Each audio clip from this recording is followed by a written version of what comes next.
So in this video, I'm going to show you how I dealt 4.3 trillion in damage to world boss number 2 in King's Raid, Protanius, on a budget. And by that, I mean I haven't spent much money on this game. I actually hadn't spent any money all year, but I did spend $20 during their Black Friday sale. But overall, I haven't really spent that much. So and consequentially, I don't have any A2 soul weapons. I do have a few A1 soul weapons, but I just want to show that you can actually do this amount of damage even without A2 soul weapons. Protanius is probably the world boss in which I rank the highest in. As you can see, I finished number 2,659 in the world, and I also finished within the top 300 in the North America server. So I actually do more damage to world boss number 3, but a lot of people do. So when it comes to ranking, though, I actually rank higher with world boss number 2. I think maybe the reason why people get lower amounts of damage to world boss number 2 is this world boss can dispel, unlike the other 2 world bosses. So let's get into the characters I'm using. I said I'd be featuring Rehartna in this video, and here's the reason. I tell people that I'm open to suggestions, so if you have any suggestions on how I can improve my score, please let me know. But one suggestion I often get is I should use May instead of Rehartna. Well, here's the thing. You don't need to give me that suggestion, because I can assure you I keep trying to use May, and I find that she's not as good as Rehartna. At least my May is. Here's one thing I think Rehartna is a little bit underappreciated. I think a lot of people see Rehartna as a sort of specialty healer. They know that she's good for things like the Eclipse, for example. And that's probably because her S4 will stack for every new battle up until 3 battles.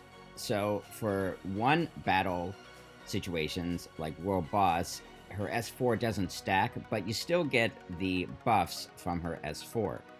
By the way, her S4 only stacks 3 times unless you have her unique treasure 4, in which case it can stack more times depending on how many stars. But like I said, it will only stack 1 time, but I am using her unique treasure 4 even for this world boss battle, and that's because the other thing her unique treasure does, her UT4 does, is it increases the damage done to bosses, so it's still useful. But the main thing I want to say about Rehartna is, if you're looking for a low investment alternative to May, Rehartna is actually perfect. Because the thing about May is, although she's a good character, she is an NPC character, which makes her harder to get, and it also makes her a lot harder to get her unique weapons. So the thing about May is she's not an NPC character, and I just got May's soul weapon. I had enough to get her soul weapon. I only got her A0 soul weapon. I think I mentioned this before, but I don't actually have any A2 soul weapons, but I do have a few A1s. Now with Rehartna, she's one of the characters that I have her A1 soul weapon. And May's soul weapon, although it's a very good soul weapon, it still didn't perform as well. I still didn't perform as well using May instead of Rehartna. And I was actually a little bit surprised about that. Now, it might be the case that if I had an A2 soul weapon for both, and I had a 4 or 5 star unique weapon for both, that May might be better. Although, frankly, I'm not sure if that would be the case, especially when it comes to physical DPS characters. And that's because Rehartna's soul weapon, and also she's got a perk, will actually enhance physical DPS characters, not as much as magical DPS characters. One thing I do know is that it is a lot harder to get a 4-star unique weapon for May than it is for Rehartna.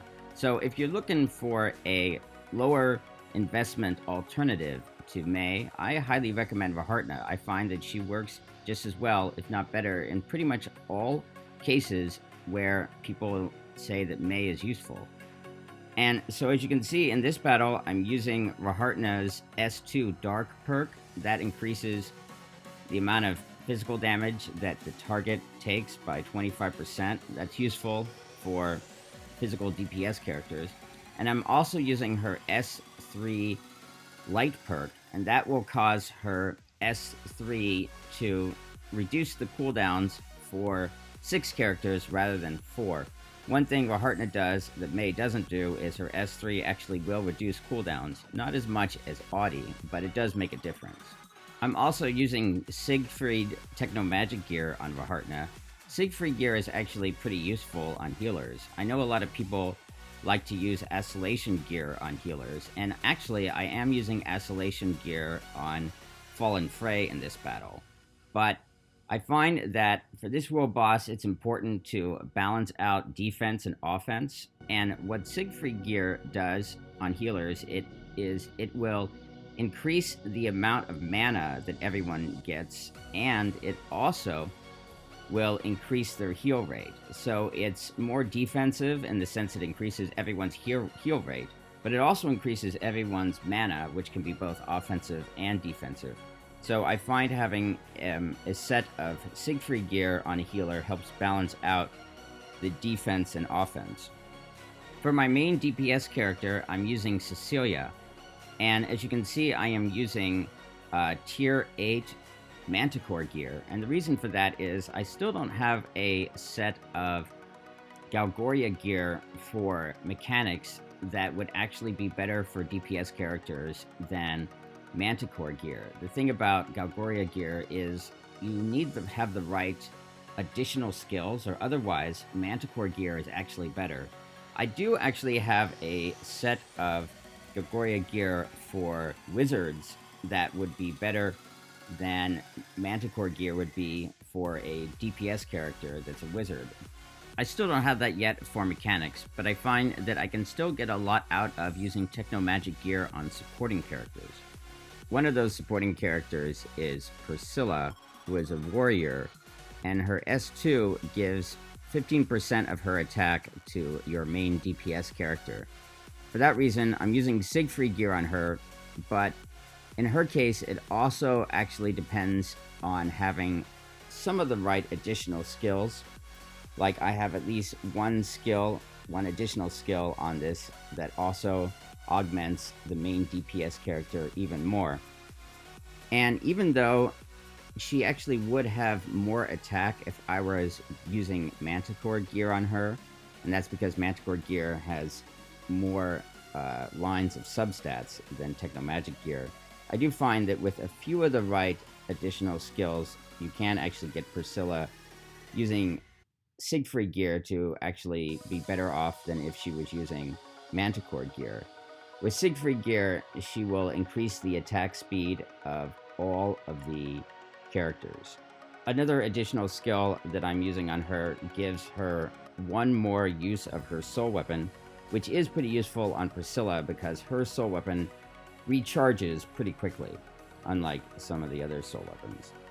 Another supporting character that I'm using Techno-Magic gear, once again Siegfried gear on, is Audi. Since he's a mechanic, his Techno-Magic gear will boost everyone's mana significantly. I think it gives 500 mana to every character every 10 seconds.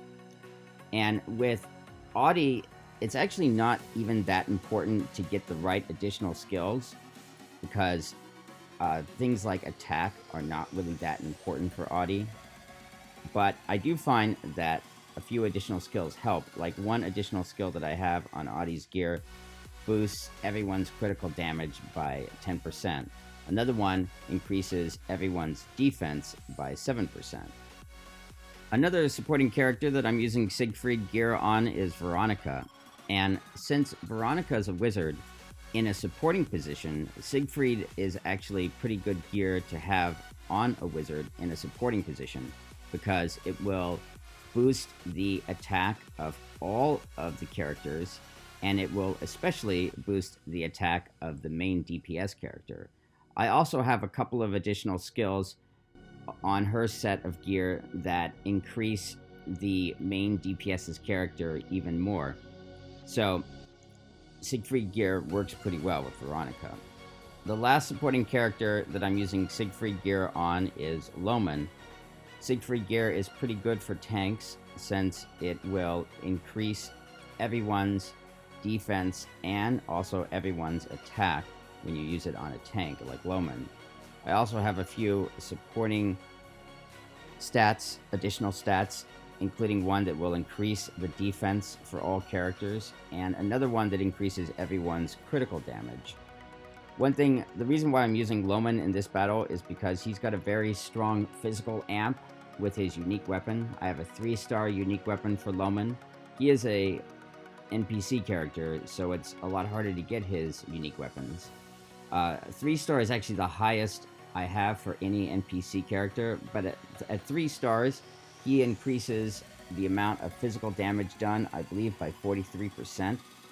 So that's a pretty strong physical amp. Then, like I mentioned before, I'm using Fallen Frey, and I'm also using Acylation Gear on her. Acylation Gear will boost everyone's attack by 10%, so it's pretty good to use on healers if you're looking for something more offensive. And the last character I'm using is Lavril. Lavril is a healer that her S2 will transfer 50% of her critical damage to the main DPS character. And for that reason, as you can see, I am not using Techno Magic Gear with Lavril. The reason for that is, since Techno Magic Gear only allows 2 lines of substats, it would be a lot harder to get critical damage to be very high for Lavril. As you can see, I have 588% of critical damage on Lavril currently. Maybe if you get Techno Magic Gear and you have all the lines, since it allows 2 lines of substats, you have all 8 of them as critical damage, and for all of them you have the stat that increases her critical damage by 50%, maybe 4 times, then maybe she would actually be better with Techno Magic Gear, but it would be pretty hard to get those stats on Techno Magic Gear. It's not impossible though, but so far I don't have a set of Techno Magic Gear for Lavril that would actually be better than, say, Dark Legion gear. So, without further ado, let's get into the battle. So in this battle, I'm going to be controlling Cecilia, Audie, and Priscilla manually, but I will put Veronica on auto. I'll still use a little bit of manual overrides for her though. I always use Priscilla manually because you want to use her S3 within 20 seconds of using her S2. That'll make it more powerful. And I use it manually so that I can make sure that that happens. And then I use Audie manually along with Cecilia. That's so I can coordinate using Audie with Cecilia. One thing though is I won't need to rely on using Audie's other 2 skills as much just to increase mana. So here, the world boss is stunned, and I was able to use Cecilia's soul weapon. But one thing is, I won't be able to use Cecilia's soul weapon every time when this boss is stunned. If I were to try to do that, I basically wouldn't be able to use her soul weapon 7 times, which I believe is how many times you can use it. You'll notice some soul weapons, like Priscilla's soul weapon, will recharge much faster. Audie's recharges a lot more slowly, so I will use Audie's soul weapon pretty much usually as quickly as I can, although there he's been stunned again, and there I have a chance to use Cecilia's soul weapon once again when he is stunned. Audie's soul weapon, if it's right before he's going to be stunned, I'll wait a little bit, but otherwise I don't wait that much because his soul weapon takes a lot longer to recharge. And like I said earlier, I have tested using Mei instead of Rehartna, and I actually find that Rehartna works much better. And one of the reasons Rehartna is useful is her unique weapon will actually cleanse everybody in the party of all negative effects every time she uses a skill 3 times. So if she uses her S1, S2, and S3 3 times, she will cleanse the party of all negative effects, and that helps a lot. The other thing her unique weapon does is it reduces the amount of damage that people take, that everybody in the party takes. I have a 4-star unique weapon on her, so that reduces damage by 21%. If I had a 0-star, it'd be more like 10%.